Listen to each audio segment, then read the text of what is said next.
welcome back to Pokemon Leafgreen. Here we are once again for another episode.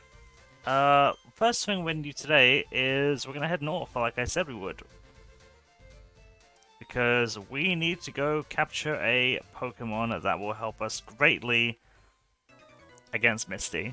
Because right now we don't really have the Pokemon to deal with her. I mean, like, Nidorina can help a little bit, but, like, there is no way that she can take it alone, and Charmeleon is practically useless. So heading up there, I guess we can train up the team a little bit. I did a little bit of research while I was off camera, and I learned that the next level Nidorina gets to is actually the level where we're going to want her to evolve. Because she learns a move at level 22, and then she'll learn a move upon evolving at level 22 as well. So I think what is we're going to get Bite in the next level, and when we evolve her, we'll also get Body Slam, which is a very good move, and then we'll probably evolve her. The one problem with that is, of course, that she will then become weak to Water-type moves, which is not good when going up against a Water Gym. But after that, she'll be pretty much ready to face anyone. Like, this is the last point in the game where she's going to have some issues. And I think if we can at least get a Grass Pokemon to at least help us out with the upcoming fight, it's not going to be a permanent member of the team, because there's a Grass type I have in mind for later. Then I think that will be... that'll be good enough for me. Similarly to how we used Mankey against the first gym. But after this, the game opens up, and we should have access to a lot more Pokemon. So we just gotta get through all of these trainers. Really enjoying playing through this series so far. It's good to see that the videos have actually been getting a few views as well. I was hoping to record like a lot of these a lot more in advance than I am. But it's been good to see that the videos actually have been getting views and like likes and things, and like that actually means a lot, because I really was not expecting me to, like, I just dropped this series out of the blue. I was planning, and probably still will plan, to make some kind of video about why I wanted to make this series and everything, about like things going forward. But yeah, I really wasn't expecting it to get like any views at all. But I'm happy it has. I'm happy some people seem to be enjoying it. Because I'm recording this one, part 2 literally just went live. And yeah, I was hoping to be a little further ahead, I'm not gonna lie, with recording things. But I'm actually putting like some effort into the editing for them, so it does take a little bit. Plus I'm back at work now. I've literally just been off for a little bit. So, it can take a little bit of time. Right, Moonstone, Nidorina, it's time. Another evolution for the books, another page in the Pokedex complete. Let's get this evolution out of the way. This will be a problem for Misty, but otherwise we'll be in a good spot.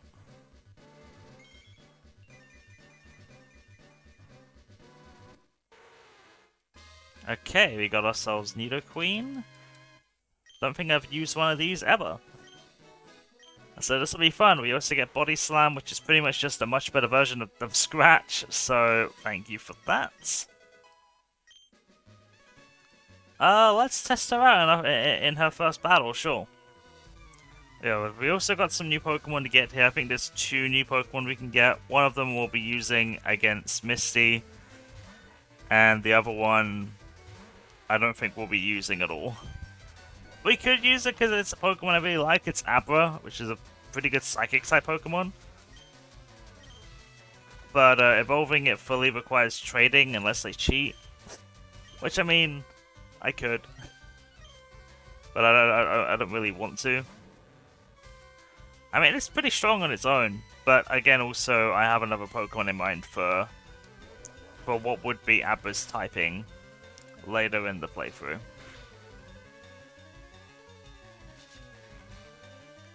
Yeah, Nidoqueen is bulky, and I like that. She's pretty powerful as well, all things considered. I mean, like, a fully evolved Pokemon this early in the game, it's pretty useful, I'm not gonna lie. We'll probably do another speed up section soon where we blitz through all the trainers, because we do have that coming up. Because like we've got the Nugget Bridge here, which is fine. Like I think this is going to be quite similar to the last video, where we start off just talking, just doing some casual catch-ups of everything that's going on and the plans for the video, plans for the episode and everything. And once we've gone through like the bulk of it all, then we go into some speed up mode to just deal with all the trainers, because there's quite a few we've got to deal with. Yeah, Nidoqueen was like one of the first Pokemon I really wanted to try and use. Because like I was thinking about it and I was just trying to think of like early-ish game Pokemon that I hadn't had a chance to use before, I haven't really done much with. And like Nidoking I've used, like Primeape, Pidgeotto, Spearow, I've used all of those. I could have used like Rattata maybe, but I just didn't really think that was worth it. Like, I was not going to get any enjoyment out of using a Rattata. But I just felt like the answers stared me right in the face, and I thought Nidoqueen was a pretty good option. Makes sense, it's a pretty easy Pokemon to find and everything. Alright, I have not been using Charmeleon enough. Let's get a Nugget here. By the way, this grass here, I commented like I think back in like the first episode or the second, in one of the first or second episodes, that you can get Weedling Caterpie's evolutions, like the Cocoon evolutions, like later on. You can get them here, I'm pretty sure. But yeah, they're just no Harden, and that's why I didn't want to bother trying to catch them here, because training them would just be so much more difficult. It just made a lot more sense for me to evolve them when I could, like early on, because like they can actually attack and help out more. It's just so much easier to train them when like the Pokemon can actually fight themselves, you know? Just saves so much time. Feels a lot more rewarding when you, like, other than just switch training. Like switch training Nidoran, like when we caught it in the second episode. That was not fun. That took a lot of time. I do not enjoy switch training at all. Alright, we finally beat this Disguised Team Rocket guy, which means that we, we already got the Nugget. I don't know why I'm talking to him again here. Yeah, TM45 for Attract, and this grass is where we're going to get our next two Pokemon. Let's see how long it takes me to find them. Alright, I found Abra. We actually need two of these, I've just remembered, but I don't know how easy this is going to be to capture. Abra is a Pokemon that, well, let's see what happens. Oh, I got really lucky.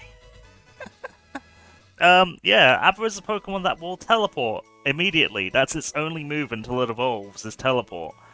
And if you don't catch it on the first go, or you don't, like, paralyze it or put it to sleep, that's what it will do. You will have no chance to weaken it. But there we go, there's Abra. That was a pretty easy catch. I'm not going to complain about that. Okay, let's grab the second one as well. Bro, this thing just did not want to show up. This took me this took me a while to find. Bellsprout is the other Pokemon we're going to be capturing here, and this is going to be our main Pokemon to use against Misty.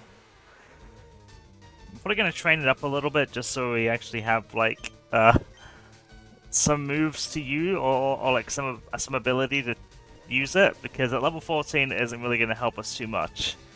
So we may do a bit of off-screen training to get this guy up to a good level later, but not right now. There's no real point. We're probably just going to blitz through the trainers through here first, because there's a lot of them, and then when we come back, we'll take on Misty as well.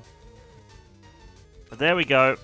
That's Bellsprout. That's the second Pokemon you can catch here. In Fire Red, you can also catch Oddish here. Similarly, on their route where we caught Sandshrew, you can catch Ekans on that route in Fire Red. Here we got Bellsprout.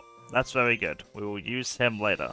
So, with all that out of the way, it is time to go on a battle spree. Let's take out all of the trainers on this route and the route ahead.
that is over and done with. We finally reached the end of that. There's a hidden item here, in case you didn't know that existed. Let's head into Bill's house. And I suppose we should save him from this mess he's created. I don't know how and why he turned himself into specifically a Clefairy. God knows how that happened. He really just went ahead and made a mess of this, didn't he? How does this machine even work? Why did he want to create it? Do we ever get an answer about that? In the anime, isn't he just dressed up in some kind of, Kabuto costume or something? Why is it like this? Why'd he turn into a Pokemon? I want some answers, Bill. That doesn't make enough sense to me. Let's go and have a good time instead of him on the SSN. Not now, but later. We'll probably do that next episode. That'll be a next episode thing. While all the battling was going on, I actually decided on another team member I wanted to use in the playthrough, but we can't get that for quite a while still. One more thing before we take on Misty. Now that we've done that, we can actually access the behind of this house, which has been robbed. And the thief just decides to stand outside the door. I don't know why. Surely you'd want to run away from the scene of the crime, unless he's trying to be as least less obvious as possible. The person who committed the crime would never stay around, right? Like that. I mean, it's kind of smart in a way. They'd expect them to run far away after committing a theft and a crime of robbing a house. You see, this guy's not as dumb as he looks. Except he's really, really dumb. That was a mistake. Wow, I'm surprised I did so much even with a crit. Oh no, Scratch has been disabled. What will I do? I'll use Scratch but Steel type. There we go. Alright, we beat him, and that means we get a fun TM.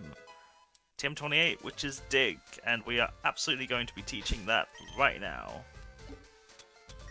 Because it's the only ground move that Nidoqueen is going to be getting for quite a while. Which is quite sad. I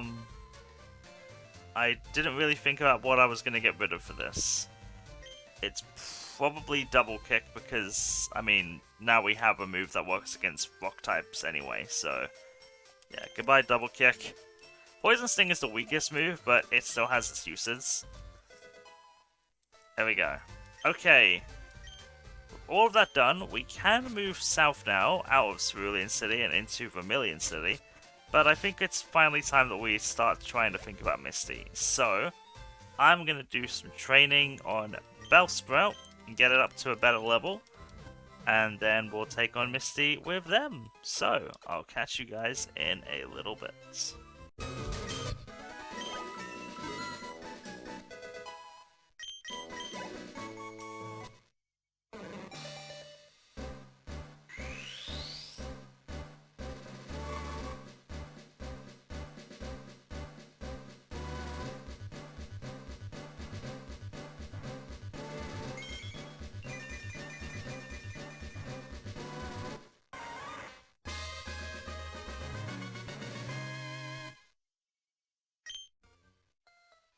Alrighty, let's finally take on Misty. As you see, we have evolved Bellsprout. I was a little unsure if I should go that far or not, or if I should maybe get to 20 and then hope that it evolves during the gym.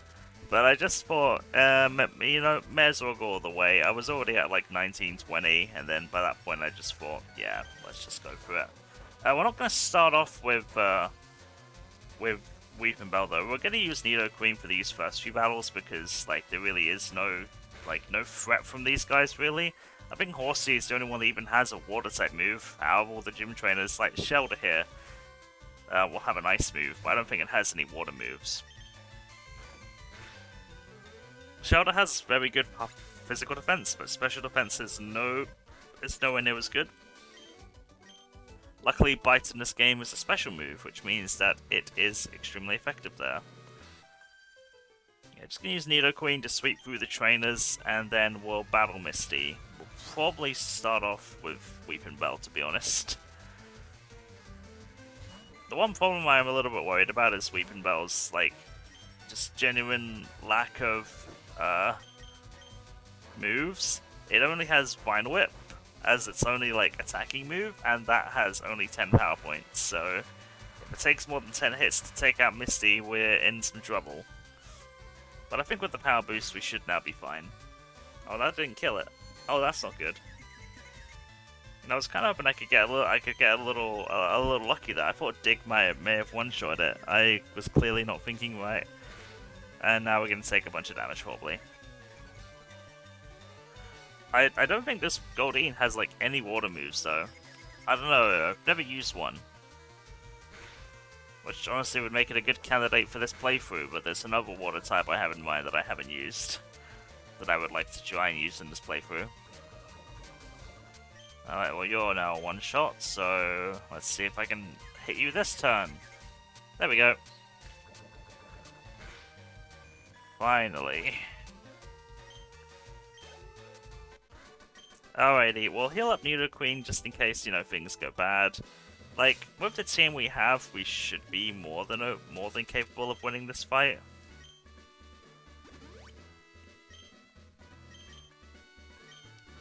We'll throw in Weeping Bell up front. And it's time to face Misty. The second gym leader took us a little bit to get here, I'm not gonna lie.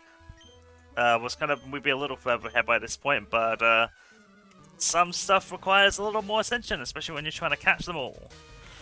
Misty has two Pokemon, Staryu and Starmie. Staryu isn't too much of a threat, but the fact that it has Water Pulse is always concerning. If anything, honestly, I should probably just use Growth on this thing and start setting up on it, honestly. Oh, well, I guess we're not going to get a chance to do that because it's already dead. One Vine Whip is all it took. Alright, Starmie. Let's see how much a Vine Whip does. It's gonna go for Swift instead of Water Pulse, because that makes a lot more sense. Oh, okay, we may just destroy this thing in 2 shots. Oh, Weeping Bell may just be, like, all we need. Oh, man, okay. In that case... You know, I shouldn't have done that. I should have just Vine Whipped. That was a mistake. That was a big mistake. This could come back to bite me, because... Oh no, it definitely will, because... Oh, well, Weeping Bell's so dead. Oh no. I made a huge error. Well, oh, maybe not? Oh. Well, I guess Nidoqueen's gonna get a chance to finish it after all. That's my bad. I really hope you live this. You should. Yeah, no problems.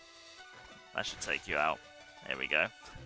Okay, well, I completely threw the win away. We could have easily just swept with Weeping Bell, but I made an error. Oh well. We are victorious. That means all of our Pokemon up to level 30 can now obey us. We get the TM for Water Pulse, which will definitely be used to good use later. But not now. Not now. I think Nidoqueen might actually be able to learn it, but I could be completely wrong about that. I know it can learn a lot of weird moves. And, like, I have a feeling that Water Pulse might be one of them, but I don't know for sure. It's just occurred to me that I didn't catch a second Abra when they said I needed to, so I'm probably going to do that off camera. That's one of the things I'm going to have to do. Anyways, I think that'll do it for today. Another productive episode. Next time we're going to be heading through this house again and heading south towards Vermilion. By that point I would have hopefully caught my second Abra, and we'll be ready to go. So, our Pokedex currently stands at 26 core. Not bad, but there's still a long way to go. Thanks for watching, and I'll catch you in the next one. Bye bye.